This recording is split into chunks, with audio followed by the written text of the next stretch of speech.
안녕하세요. 코치원 플러스 박상용입니다. 자, 오늘 이제 중재자 되기 프로젝트 4탄이죠. 처음에 FI를 접하고 배워서 막 이제 배우고 나서 이제 센터에 가서 원장한테 나한테 이런 케이스를 할 수 있게 좀 기회를 달라. 또 엄마들한테 내가 이런 걸 배워왔는데 한번 내가 아이한테 시도해 볼 수 있게 기회를 달라고 아마 얘기를 할 거예요. 근데 어느 정도 눈치가 빠른 치료사 원장들이라면 이제 인지치료 쪽으로 좀 돈을 벌어야 된다 싶다면 당연히 FI를 운영하고 있다는 센터가 훨씬 엄마들에게 겉으로 보여지는 인식은 좋을 거예요. 그러니 센터 이미지도 올리고 만약에 이 치료사가 그래도 열심히 좀 하는 사람 같다 그러면 당연히 기회를 주고 엄마들에게 FI를 우리가 운영하니까 믿고 한번 맡겨주십시오 하고 적극적으로 홍보를 할 거예요. 왜 그래야 되냐? 3편에서도 얘기했지만 초등 고학년 이상을 대상으로 학습 치료를 한다는 것은 그냥 결국은 시간 때우다가 엄마들이 이건 안 되겠어 하고 그만두면 끝나는 거예요. 그 말은 엄마들이 학습 치료에서 멈춘다는 거는 더 이상 치료센터에 다닐 필요가 없다는 것을 느끼는 시점이 되는 거예요. 그렇게 되면 치료센터는 당연히 한계가 왔다는 것을 느끼게 되는 거죠. 그렇기 때문에 이 인지치료라는 분야에서 FI가 조금 더 학생들을 더 홀딩해 줄 수 있다면 당연히 원장 입장에서는 이보다 더 좋은 프로그램이 없는 거예요. 왜냐? FI는 5년, 10년을 할 수 있을 정도로 프로그램이 짜져 있기 때문에 근데 그 5년, 10년을 운영할 수 있는 프로그램과 도구지가 있음에도 불구하고 그 5년, 10년을 끌어갈 수 있는 치료사는 현재 한국에 없어요.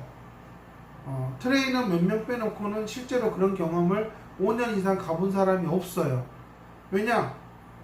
10년 넘게 배워야지 가능한 거니까. 자, 그러면 아마 이런 얘기를 들으면 이거 10년 동안 내가 또 지금까지 이렇게 해온 게 있는데 이걸 또 10년 배워서 어떻게 하느냐, 이제 뭐 결혼도 했고 뭐 애도 키워야 되고 나는 못하겠어. 그러면 안 해야 돼요. FI는 내가 열심히 트레이너들한테 가서 배우고 코칭받고 수련받고 쫓아다니면서 정말 그 노하우와 그 사람이 그 트레이너가 어느 정도의 사고력으로 도구지를 보고 있는지 그 관점을 경험해 보지 않으면 내가 2년 3년을 끌어갈 수 있는 케이스는 없어요. 만들 수가 없다라는 겁니다. 근데 이제 나는 뭐 경제적으로 상당히 어려워서 프로그램은 배웠지만 더 이상 어디를 가서 코칭을 받고 뭐하고 하는 게 어렵다. 자, 그러면 이제 본인 스스로가 자신을 개발을 해야 돼요. 그러려면 무엇보다도 기존에 그냥 이 아이가 하냐 못하냐가 아니라 왜 이 아이가 이런 학습 과제 수행에서 어려움을 보이고 왜 이 아이는 이런 걸 보지 못하고 생각하지 못할까? 자, 그거에 대해서 원인을 추적해 가고 어떤 데 문제가 있을까 나름대로의 가설을 세워보는 그러한 사고력을 계속 스스로 연습을 해야 되겠죠. 그럴 때 어느 정도 FI 이론에서 말하는 이 28가지 인지 기능을 정확하게 내가 이해를 하고 있다 그러면 사실 거의 아이가 학습 과정에서 문제를 해결하는 데 보이는 어려움들은 거의 그 28가지 인지 기능 속에 다 있다는 거예요. 어느 정도 그걸로 설명이 가능하다. 자, 그걸로 설명이 가능하다라는 것은 일단은 내가 도구지를 아이를 대상으로 중재를 할 때 28가지의 인지기능 중에 과연 이 아이가 어디에 어려움이 있을까를 내 나름대로 감으로 좀 특정한 가장 눈에 띄는 문제라고 생각되는 인지기능을 내가 어느 정도 선택하고 그거에 포커스를 두고 좀 중재를 해야 돼요. 그러려면 제가 가끔 카페에서 얘기하는 촉이 있어야 돼요. 그 촉은 하루아침에 만들어지는 건 아니겠죠. 뭐 언어치료사는 언어치료 해보다 보면 감이 오듯이 놀이치료도 어느 정도 애들하고 놀고 상호작용하고 뭐 하다 보면 어느 부분에서 얘가 상호작용이 안 되고 뭐 주도성이 안 되고 이런 것들은 충분히 감이 올 거예요. 근데 이거는 행동으로 나타나는 거예요. 언어도 마찬가지잖아요. 뭐 감통도 마찬가지고 어쨌든 외부적으로 뭔가 말이든 행동이든 나와요. 근데 이런 인지치료 과정에서 FI를 하고 있는데 아이가 생각해보자, 자 뭐가 보이니, 뭐 이렇게 얘기를 해요. 근데 아이가 그냥 아무 말도 안 하고 가만히 있어. 그러면 이거는 미칠 노릇이죠. 과연 이 머릿속에서 얘가 무슨 생각을 하고 있고 어디까지를 한 것인지 아무도 몰라요. 아이가 말을 하지 않고 어떤 행동으로 보여주지 않으면 근데 이러면 이제 멘붕 상태가 온다라는 겁니다. 그러면 이제 이런 과정에서 대부분의 인지치료사들이 하는 게 뭐냐면 모델링을 통해서 계속 보여줘 버려요. 그래서 따라하게끔 한다는 거예요. 하지만 FI는 그렇게 계속 모방을 따라하게끔 강조하진 않거든요. 아이가 어쨌든 머릿속으로 하나하나 신경회로를 연결해 가서 결국은 그것을 생각해내고 떠올려서 행동으로 만드는 과정까지 다 아이가 스스로 해야 돼. 그러려면 어쨌든 아이가 머릿속에서 무슨 일이 벌어지고 있고 어디서 어려움을 겪고 있느냐, 이것에 대해서 감을 가져야 돼요. 저는 어느 정도 그래도 치료에 대한 나름의 철학이 있고 지금까지 정말 아이를 바라보는 관점이 아이의 입장에서 아이의 관점에서 바라보고 있고 그것을 좀 더 깊이 있게 내면 세계를 들여다보려고 노력을 했던 그런 치료사나 원장이라면 아마 FI 도구지를 가지고 이론을 기반으로 중재를 한다면 아마 어느 정도 감은 오실 거예요. 저 같은 경우는 한 10년 가까이 계속 28가지 인지 기능을 기반으로 아이를 계속 보는 연습을 해왔기 때문에 제가 사실상 엄마들이 가끔 전화로 우리 아이가 이런데 어떻게 해야 돼요? 그 문의를 할 때에도 제가 엄마들이 아이에 대해서 설명해주는 내용만 들어도 어느 정도 제가 어느 인지 기능에 문제가 있을 수 있다라고 말씀을 드리면 엄마들은 아빠들은 깜짝 놀라요. 맞아요, 우리 애가 그래요. 그러니까 저는 그렇게 촉을 키워오고 있기 때문에 어느 정도 빨리 어느 인지 기능에 생각하는 문제가 있겠구나 하고 딱 포커싱이 되는 거지만 처음 FI를 배웠는데 갑자기 나도 28가지 인지 기능을 알아. 그러니 나도 할 수 있겠어. 나도 뭔지 알아. 과연 그럴까요? 저는 많은 치료사들이 가장 취약한 부분이 지능검사 결과지를 제대로 분석하고 이해하지 못한다는 겁니다. 물론 뭐 검사를 하시는 임상심리사들이야 많이 해보면 뭐 경험이 있겠지만 사실 많은 원장이나 치료사들이 이 지능검사 결과에서 이 아이의 어느 부분에 문제가 있고 어떻게 접근해야 되느냐 그러면 속 시원하게 대답을 하지 못해요. 그러다 보니까 우리 센터는 이런 걸 하니까 일단 이런 걸 하세요 라고 해보세요 라고 하는 거예요. 그냥 트라이 해보자는 거예요. 근데 이제 저한테 왔을 때는 제가 그 검사지를 쭉 이렇게 보면서 그 부모님이 아이가 겪는 어려움, 아이가 현재 학교나 일상생활에서 보이는 어려움을 듣다 보면 이 검사지, 지능검사지 각각의 영역에서 보여지는 문제들과 제가 이 FI 이론에서 말하는 28가지 인지기능을 매칭을 시켰을 때 어느 정도 맞다라는 겁니다. 그러니까 그렇기 때문에 빨리 어떻게 해나가야 될지 방향을 잡고 그러다 보면 당연히 실제로 OD 도구지부터 이 아이가 결핍된 인지기능이나 손상된 인지기능들이 그대로 브레이크가 걸리는 게 나타난다는 겁니다. 저는 이제 그런 데서 빨리 촉을 가지고 찾아서 아이가 그것들을 해결할 수 있게끔 인지기능을 사용하는 방법들을 아이와 대화를 통해서 또 아이가 직접 손으로 해낼 수 있도록 중재를 하는 겁니다. 그렇기 때문에 상당히 이 감이 중요한 거예요. 그러려면 내가 정확하게 28가지 인지기능을 좀 정확하게 알고 있어야 되겠죠.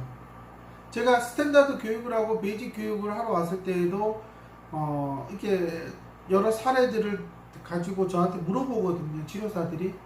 그러면 제가 그러면 선생님은 이 아이에 대해서 28가지 인지기능 중에 어디에 문제가 있다고 생각이 듭니까?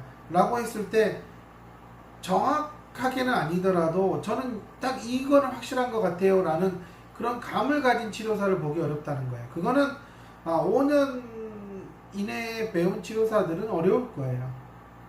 정말 5년 동안 매년 꾸준히 교육을 받고 재교육을 받고 정말 케이스를 꾸준히 해나가는 과정에서 계속 접근을 보다 보면 어느 순간 이 아이들이 겪는 어려움이 이런 부분이 가장 크구나 라고 서서히 접혀져서 확실하게 눈에 보일 거예요. 구별이 된다라는 거예요. 근데 지금은 그냥 이 아이들은 지능이 낮으니 이 도구지를 끝내게 해야 된다라고 접근하는 게 치료사적인 접근이에요. 왜냐? 밖에서 엄마들이 계속 몇 장 했는지 쳐다보기 때문에. 근데 이 도구지는 몇 장을 했느냐가 중요한 게 아니다.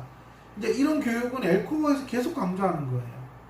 도구지 진도는 아이가 해나갈 수 있는 거지, 옆에서 치료사가 계속 알랑방구 끼면서 해보자 해서 할 수 있느냐, 그거는 도저히 안 된다. 엄마들이 옆에서 밖에서 계속 진도 나가주세요 하더라도 애가 진도를 못 나가는 건 인지기능에 문제가 있으니까 못 나가는 거예요.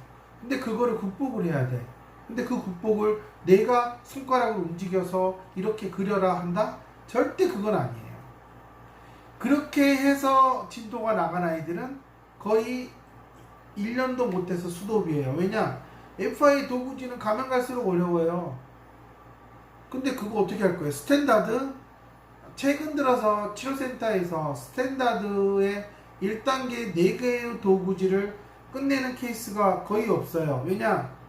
치료사들이 너무 우습게 보다가 OD만 끝내고 OS에서 포기, 컴패리즌에서 포기, AP에서 포기.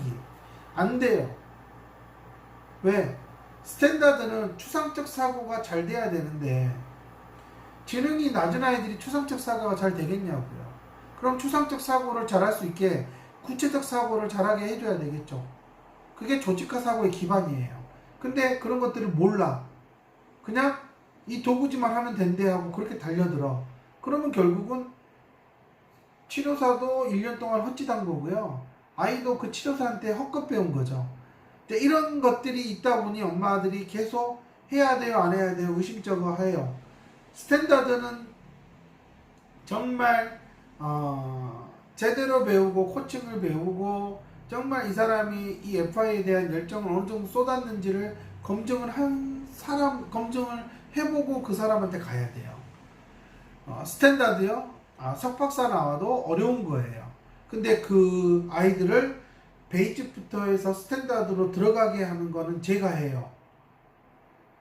베이직을 잘하면 스탠다드도 얼마든지 올라갈 수 있어요. 근데 안타깝게도 현재 여러 곳에서 하는 치료사들은 스탠다드 하다가 그만두지 스탠다드 하다가 베이직으로 넘어갈 수 있는 사람은 없어요.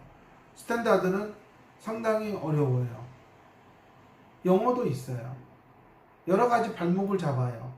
저는 이런 측면에서 어찌됐든 이제 배우는 치료사들은 FI 베이직을 가지고 어린 장애아동들을 대상으로 정말 많이 사용을 해봐야 돼요.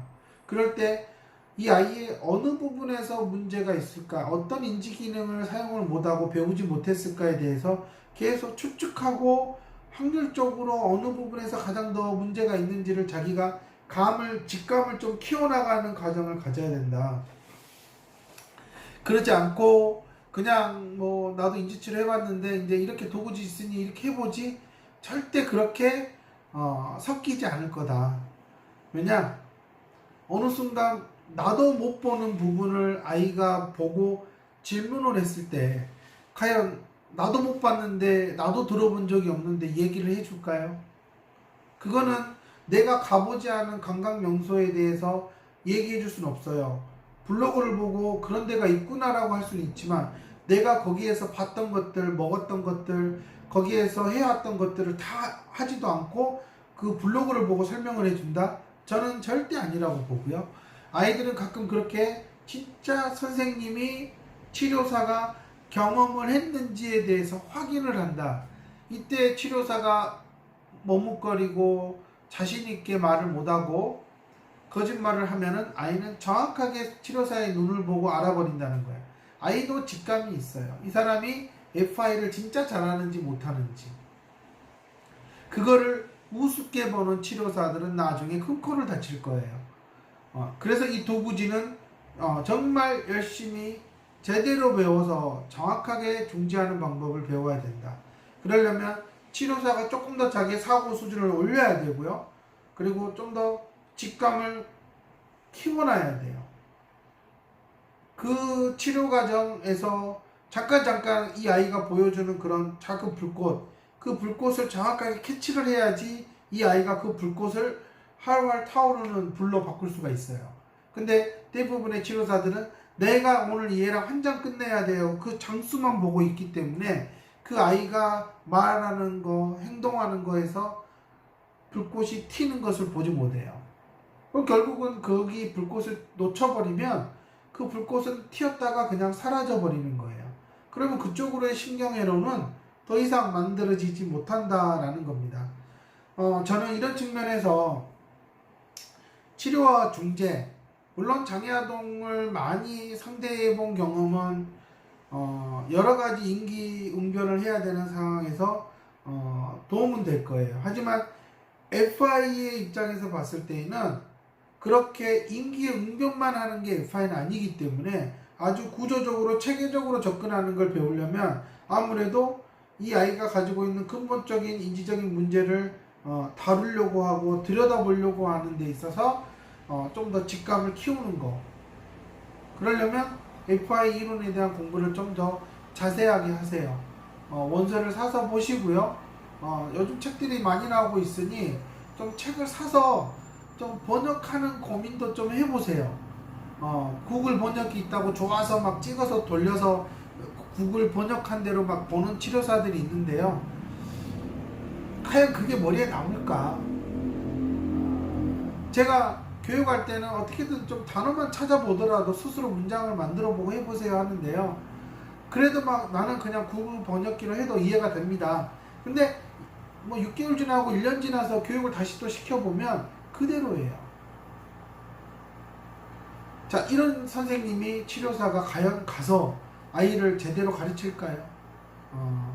얼마 전에 어떤 어머님이 전화를 해서 물어봤어요. 이 치료사 어떠냐고. 저도 어렴풋이 기억은 나요. 아주 한 6, 7년 전에 가르친 사람인데 그 태도가 기억이 나요. 수업 시간에 핸드폰 만지고 있고 막 밖에 나가서 전화하고 나오고 자기 뭐 센터에서 바쁘다고 다 하는데 정작 도구지는 제대로 다 교육기관 때 다 못 끝냈을 거예요. 그런 사람이 이제서야 엄마들이 FI를 찾으니까 제가 이렇게 할게요. 그걸 추천할 수 있을까? 저는 양심상 추천을 못 하겠어요. 정말 열심히 배우고 그런 선생님들은 또 정말 이렇게 자기가 FI 이론을 이해하려고 나름 혼자 공부해보고 막 그렇게 해오신 사람들은 다음에 만나면 확실히 달라져 있습니다. 저는 이제 그렇기 때문에 FI는 공부하지 않는 치료사는 배우면 안 된다. 돈만 날리는 거다. 근데 정말 차원이 다른 정말 그런 중재를 해보고 싶은 그런 열정이 있는 치료사에게는 FI가 평생 함께 해줄 수 있다. 그리고 40, 50대면 그만두는 치료사, 저는 60대, 70대에 한 달에 1,000만원 이상씩 버는 그러한 능력자가 될 수 있다. 실제로 뭐 미국이나 유럽에 있는 아주 베테랑 중재자들이 거의 60대이거든요. 근데 60대의 나이에 우리나라에서 이미 은퇴하고 그냥 집에서 연금이나 받고 살 텐데 그 사람들은 나라에서 주는 연금도 받고 자기들이 중재를 해서 집에서 가르쳐 가지고 한 달에 1,000만원씩은 벌어요. 어떻게 가능하냐? 가능한 시대고요. 얼마든지 그건 결국 능력을 갖췄느냐 안 갖췄느냐는 거예요. 근데 그분들의 공통적인 특징은 상당히 촉이 빠르고 정확하다는 겁니다. 저는 그래서 그 촉을 계속 키우려고 노력을 하는 거고요. 제가 이 중재자 되기 프로젝트라는 방송을 찍으면서 제가 타겟팅을 하고 있는 거는 이제 갓 배운 치료사 5년 이내 치료사예요. 그러면 아직은 이게 FI를 고정관념이 아니라 좀 더 긍정적으로 바라보고 배울 수 있는 그러한 사람들이에요. 근데 나는 10년 전에 배웠고 20년 전에 배웠고 그렇게 말하는 사람들은요, 자신들은 FI를 한다고 얘기하지만 그냥 인지치료 도구로 쓰는 사람들이지 FI로 중재를 한다라고 말할 수는 없는 거예요. 저는 그렇게 기준을 놓고 있고요. 그렇기 때문에 점점점 사회가 고도화될수록 더 정보사회 4차 산업혁명으로 갈수록 인간의 그런 사고의 유연성을 너무나 많이 강조해요. 자, 그렇다면 이보다 좋은 게 없어요. 지금은 어쨌든 가장 눈에 띄게 장애아동들에게 치료적 접근으로 효과를 보고 있지만, 저는 서서히 일반인들, 직장인들에게도 FI 수업을 해줌으로써 훨씬 더 조직화된 사고력과 더 월등한 능력을 가져서 더 대우를 받는 그러한 전문가들을 양성할 수 있는 아주 최고의 프로그램이라고 생각을 합니다. 저는 충분히 가능하다고 보기 때문에 이 치료와 중재는 정말 아주 점점점 시간이 지날수록 극명한 차이를 보이고 도저히 그 좁힐 수 없는 격차가 나타난다. 자, 그런 격차를 만들어내는 사람이 되고 싶다면 좀 촉을 키우자, 좀 감을 키우자. 그러려면 이 FI의 가장 기본적인 이론 중에서 말하고 있는 이 인지 기능의 구성 요소를 좀 정확하게 공부 좀 해라. 좀 그렇게 잘 모르겠으면 교육을 들으러 오라는 거예요. 자꾸 들으면 그 듣는 과정 속에서 매칭이 되는 아이들이 보이고, 그러면 내가 이해가 빠르고, 그러면 당연히 부모님들에게 좀 더 자신 있게 말할 수 있고요.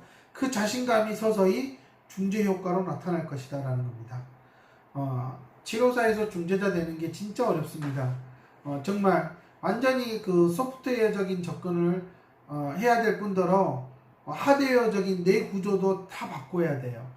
그런 과정 쉽지 않고 고통스럽고, 예전에 편한 생활로 젖어 들어가서 그냥 치료하고 먹고 살고 할 수 있어요. 근데 그게 과연 나도 같이 시간을 투자하고 아이도 똑같이 시간을 투자하는데 과연 그게 나에게 도움이 될까? 저는 결국은 엄청난 스트레스를 받는 것밖에 없을 거다. 스트레스를 받지 않고 정말 보람되고 긍정적인 일을 하고 싶다. 그렇다면 이 FI가 가장 인지치료사들에게 최고의 프로그램이다. 현존하는 세계 어느 인지향상 프로그램보다도 가장 구체적으로 조직화 잘 돼 있고 체계적인 프로그램은 FI밖에 없다. 저는 이렇게 생각을 합니다. 그렇기 때문에 좀 믿고 확신을 가지고 접근해서 하나씩 배워나가라. 저는 그 말을 꼭 해드리고 싶습니다. 감사합니다.